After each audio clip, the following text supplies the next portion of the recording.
Hindustan aeronautics limited एक ऐसी तकनीक विकसित कर रहा है जिसके जरिए लद्दाख में बर्फीली ऊंचाइयों पर सैनिकों को राशन पहुंचाने के लिए हेलीकॉप्टर ड्रोन बनाया जाएगा। और साथ ही ये ड्रोन सीमा पार 700 किलोमीटर की दूरी पर जाकर दुश्मन जेट को भी मार सकते हैं। इस रिपोर्ट में देखिए।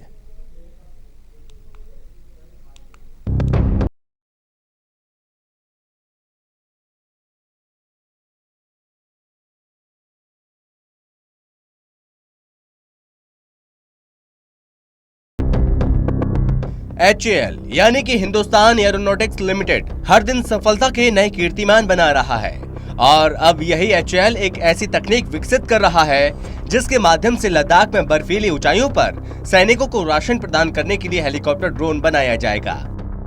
इस तकनीक के माध्यम से बनने वाले ड्रोन सीमा पार 700 किलोमीटर की दूरी पर जाकर दुश्मन जेट को भी मार सकते हैं।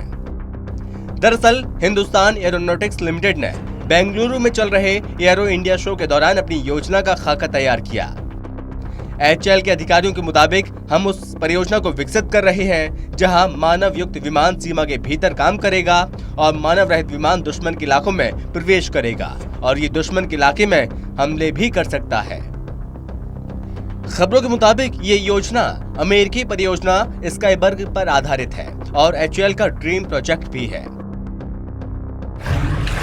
इसमें मानव रहित ड्रोनों का मार्गदर्शन करने वाले फाइटर जेट्स 150 किलोमीटर पीछे रह सकते हैं और नियंत्रण कर सकते हैं। इसके अलावा 4 मानव रहित वाहनों को दिशा निर्देश दे सकते हैं जिन्हें CATS वॉरियर्स कहा जाता है। इस योजना में ड्रोन को तेजस और जगुआर फाइटर जेट पर एकीकृत किए जाने की उम्मीद है। अगले 3 से 4 वर्षों में इसकी उड़ान भरने की उम्मीद है। साथ ही रडार का पता लगाने की इसकी क्षमता इसे और भी शक्तिशाली बना देगी। HAL के अधिकारियों के मुताबिक ये सीधे 700 किलोमीटर की दूरी पर लक्ष्य को मार सकता है और वापस भी आ सकता है। मानव रहित लड़ाकू वाहन के अलावा मुख्य लड़ाकू विमानों को सशस्त्र ड्रोन CATS हंटर और CATS अल्फा के साथ एकीकृत किया जाएगा। CATS अल्फा एक ग्लाइडर है। ये 4, 8, 16 या 24 झुंड ड्रोन को ले जाने में सक्षम होगा। साथ ही दूसरे मानव रहित युद्ध उपकरणों में मानव रहित हवाई वाहन RUAV 200 शामिल है। ये एक ऐसा हेलीकॉप्टर ड्रोन है जो 15,000 फीट से ऊपर जा सकता है। HAL के अध्यक्ष R माधवन के मुताबिक ये 18,000 फीट तक काम कर सकता है और आगे की जगहों पर सैनिकों के लिए राशन और सामग्री ले जा सकता है। ये 200 किलो वजन का है और 30 किलो तक के पेलोड को 100 किलोमीटर की रेंज तक ले जा सकता है। आपको बता दें कि HAL की कोशिश ये है कि भारतीय सेना को अब लड़ाकू विमानों के लिए दूसरे देशों पर निर्भर नहीं रहना पड़ेगा और धीरे धीरे सेना के लिए जरूरी सभी युद्ध उपकरण देश में ही बनाए जाने लगे। इस बात का जिक्र एरो शो में रक्षा मंत्री राजनाथ सिंह ने भी किया था। अब तक हम देश की सुरक्षा के लिए दुनिया के दूसरे देशों पर डिपेंडेंट रहेंगे, लंबे समय तक नहीं रह सकते। और हमारे प्रधानमंत्री का तो बार बार आग्रह रहता है कि इंडिजिनाइजेशन को, स्वदेशीकरण को जितना भी हम बल दे सकते हैं हम वो बल देना चाहिए और उस पर हमको कदम आगे बढ़ाना चाहिए।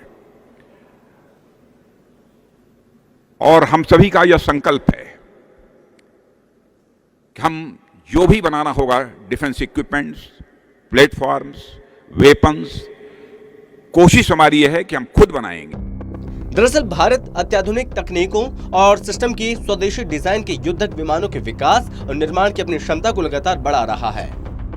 और भारतीय सीमाओं पर चीन ने जिस तरह से नजरें गड़ा रखी हैं और आतंकवाद को बढ़ावा देने की पाकिस्तान की नापाक करतूतें लगातार सामने आ रही हैं, उसे देखते हुए ये जरूरी भी है हमने तकनीक के मामले में विदेशी निर्भरता को भी शून्य तक लाना होगा।